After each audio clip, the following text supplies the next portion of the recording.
செய்திகள். சரிகமபா நிகழ்ச்சியில் மறக்க முடியாத எந்த பாடலையும் சிறப்பாக பாடக்கூடிய ஒரு போட்டியாளராக சுசாந்திகா தெரிவாயிருக்கின்றார். இறுதிச் சுற்றுக்குள் தெரிவு செய்யப்பட்ட முதலாவது டைட்டில் தெரிவாளராக சுசந்திகா மாறியிருக்கின்றார்.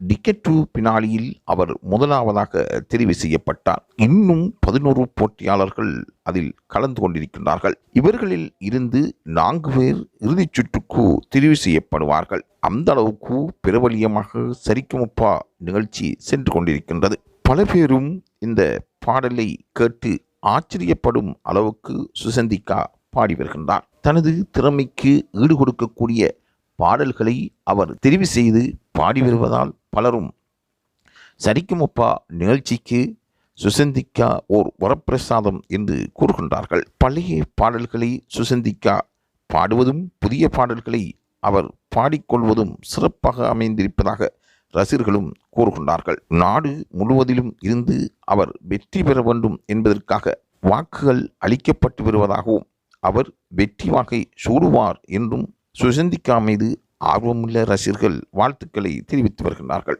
இது போன்ற செய்திகளை பெற்றுக்கொள்வதற்கு லைவ் தமிழ் செய்தியுடன் இணைந்திருங்கள்.